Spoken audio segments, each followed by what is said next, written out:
Hello there, I'm Mark Fitzgerald.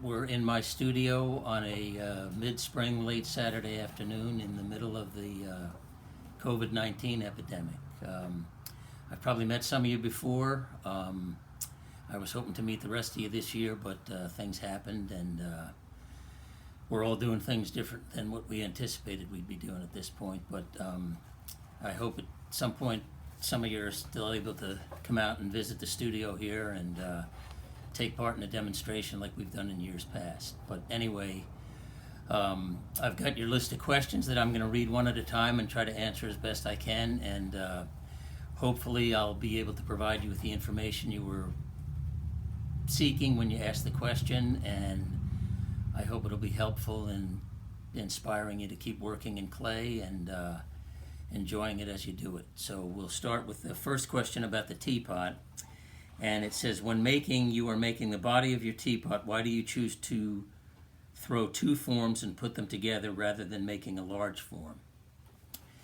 Well, in this particular case, the teapot by design it requires that you have two component pieces to join together, and my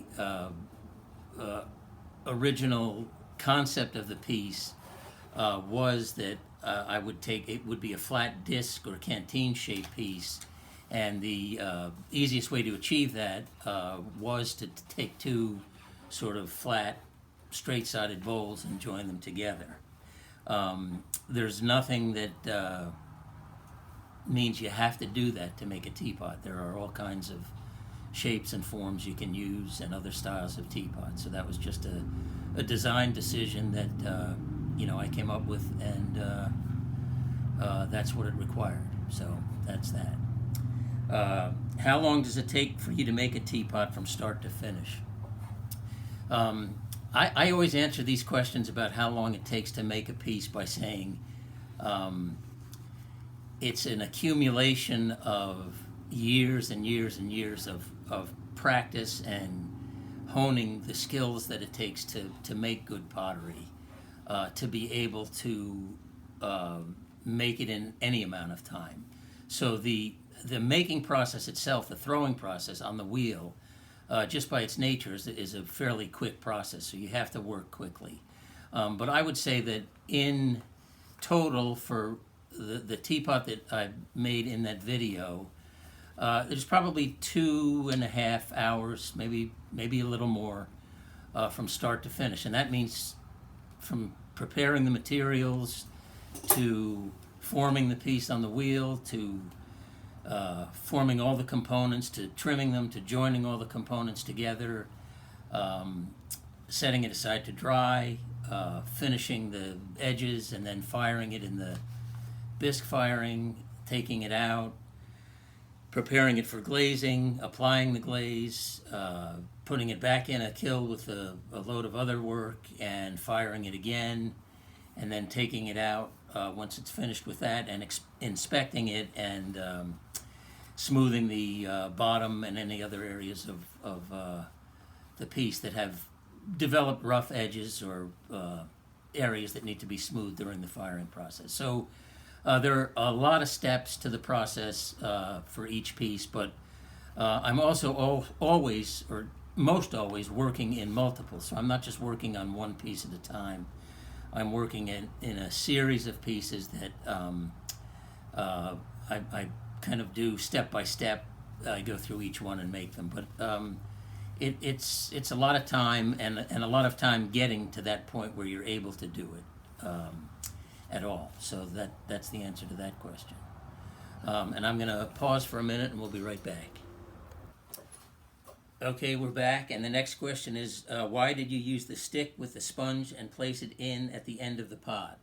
The purpose of that sponge at the end of the stick, well, the purpose of the stick is to allow me access to areas of the piece on the inside that are now inaccessible with my hand, because the opening at the top is constricted to the point where I couldn't fit my hand down in it. So the sponge at the end of the stick is to help smooth out the inside, as well as absorb any water that has settled into the bottom of the piece during the making process. So it's basically an extension of my fingers, but I need that extension because I'm unable to access it with my fingers. So if it were a wide opening and I could get my hand in there, I could just hold the sponge in my hand and do that. But the sponge on the end of the stick is for narrow opening pieces, so that's why I do that.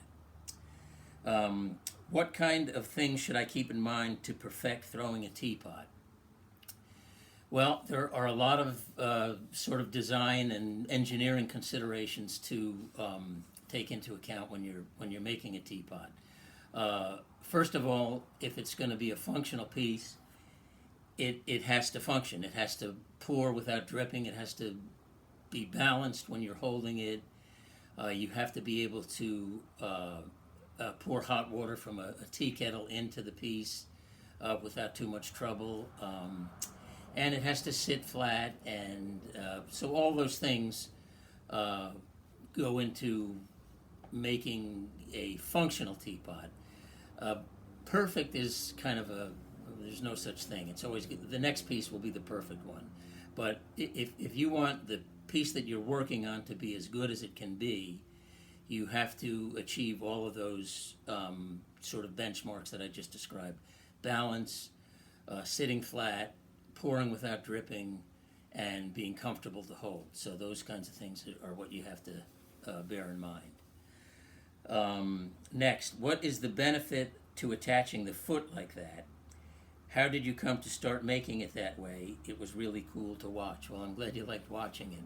But that piece, again, it was that canteen design where it would have a rounded bottom, and as such would not sit flat on a table or counter surface. So it needed some sort of a pedestal in order for it to sit on a table. So that's why I put that piece on, and it sort of visually is balanced by the area at the top, the neck of the piece where the lid sits. So you have that visual in the center where you have the pedestal on the bottom and the lid opening at the top or the neck that sort of line up aesthetically. So that's why I did that. How long did you allow the handles to hang and dry before attaching them? It depends on really the weather, the air circulation in my studio, a number of different things. But I would say on average, once I pull the handle and it's still very wet and pliable, and I bend it over that form, it's a good couple of hours before it's firm enough to like lift off of that without it losing its shape and allow me to attach it to the piece itself. So if you have it right in the direct flow of a fan or a heater or something like that, it's going to take a lot less time and it's going to dry unevenly. So I don't even recommend that it be in a direct airflow. But if you just have like in the middle of the summer and it's a typical day, it's going to take a couple of hours to set up enough. When you added the little balls of clay to the base of the handle, were they to add more support to keep the handle secured on, or were they added for design purposes since they added a nice visual to the form?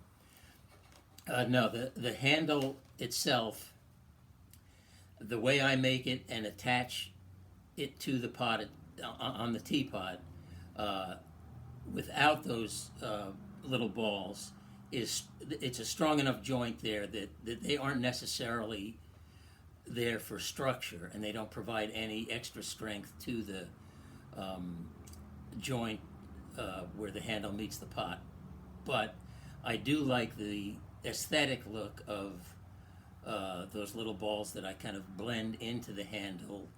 It just gives it a nice ending point.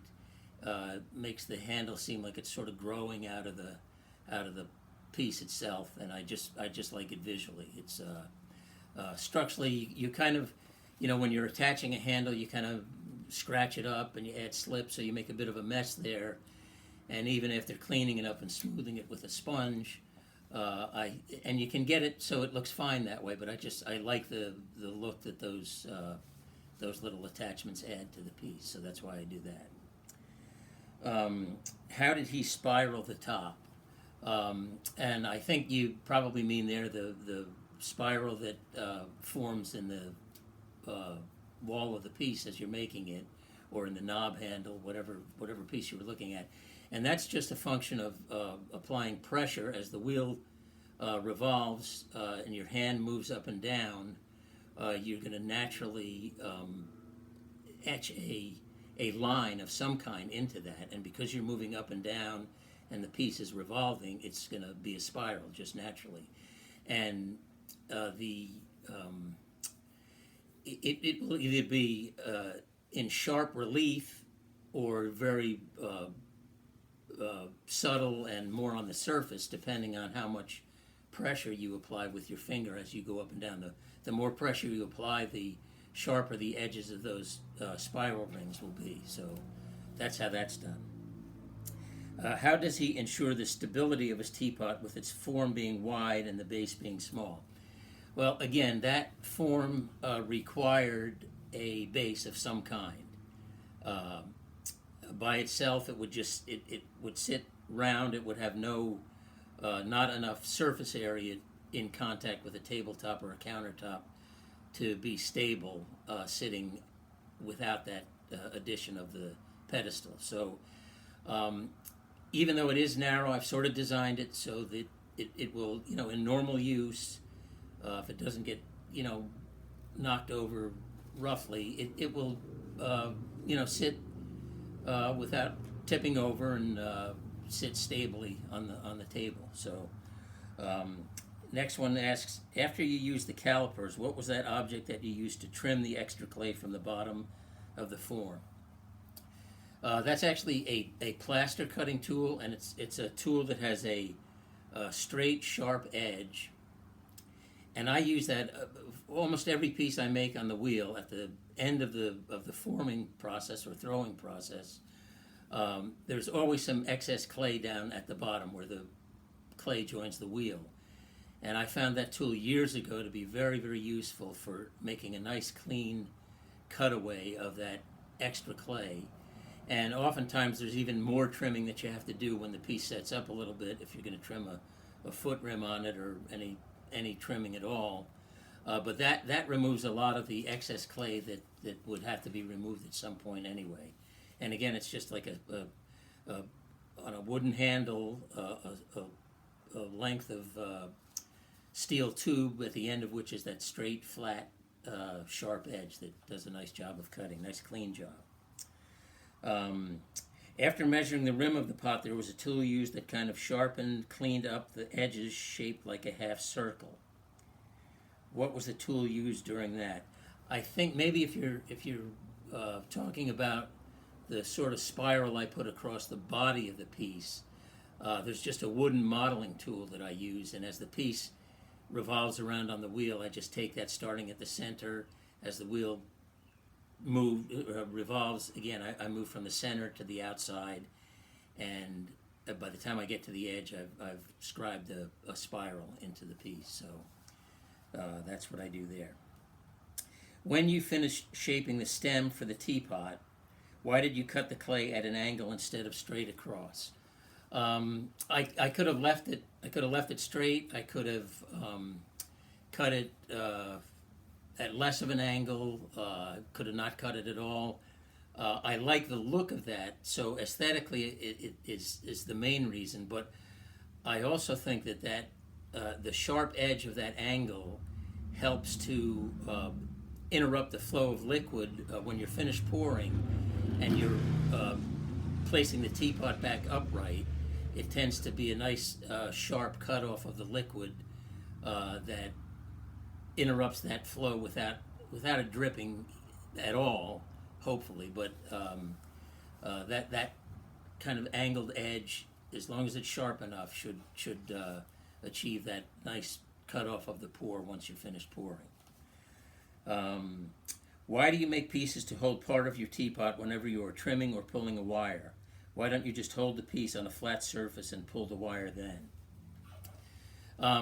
Well, if what you're asking is why do I take the piece and set it in a sort of a container, the reason for that is either the piece that I just added to it, where it would sit once it's set up, is still at this point too wet, So it would lose its shape and just slump if I were to set it down and expect that would hold the form.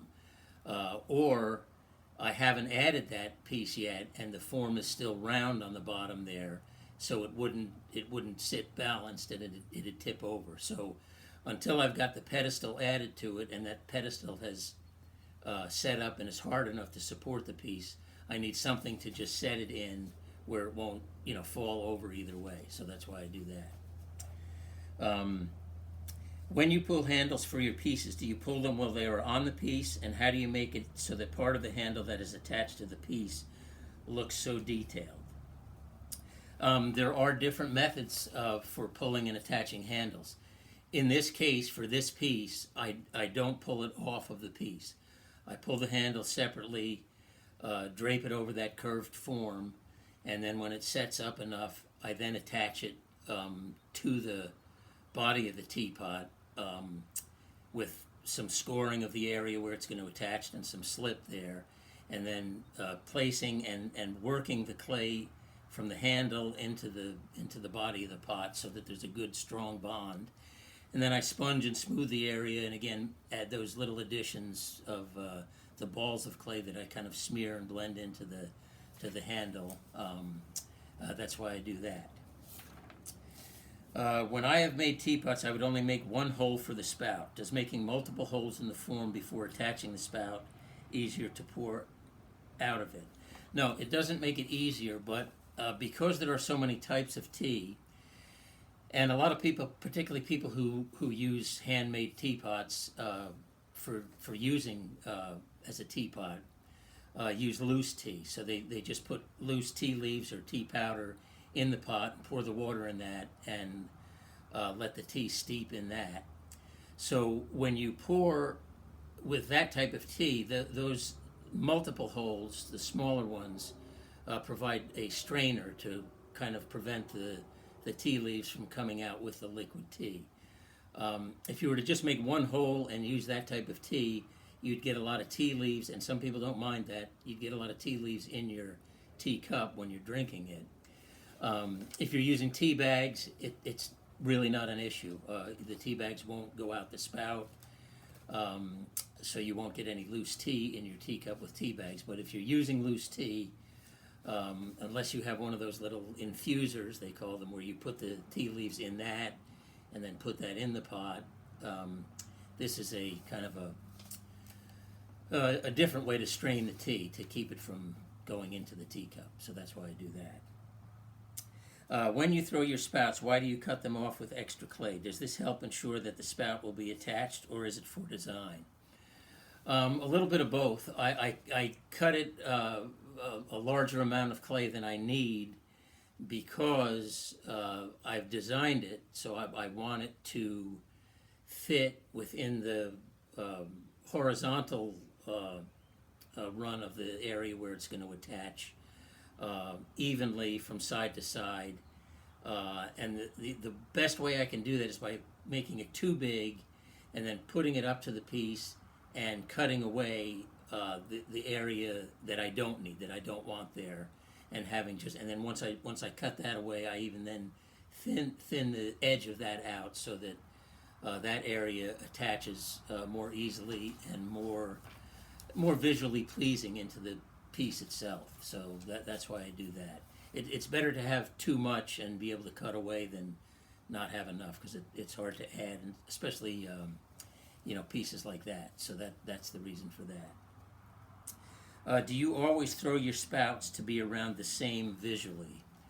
Not always, but that spout that I have on that teapot is a fairly typical style of spout that I use on both that particular teapot as well as other styles of teapots that I make. You can hand form a spout, you can extrude spouts, you can take a slab of clay and roll it over a dowel. There are many different types of spouts that you can make. I've just kind of settled on this. I kind of like it. I can bend it a little bit while it's still wet if it makes sense to do that visually. So yeah, that's typically the spout that I use. So And last in this section is how does he get his spouts to be so large and cylindrical without them curving out? How does he choke them in when the clay is so thin? Again, that's a function of just years and years of practicing techniques. I can remember years back where I would visualize how I wanted a piece to look, or a component of a piece, and in my mind I would know what I wanted the piece to be, but I didn't have the skills yet to achieve that.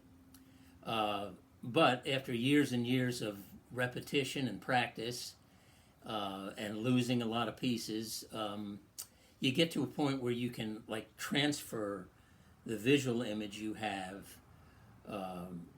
to the skills you've acquired by, again, repetition, and be able to, in most cases, achieve that the form that you've envisioned to begin with. So that's practice, practice, practice is kind of what the answer to that question is.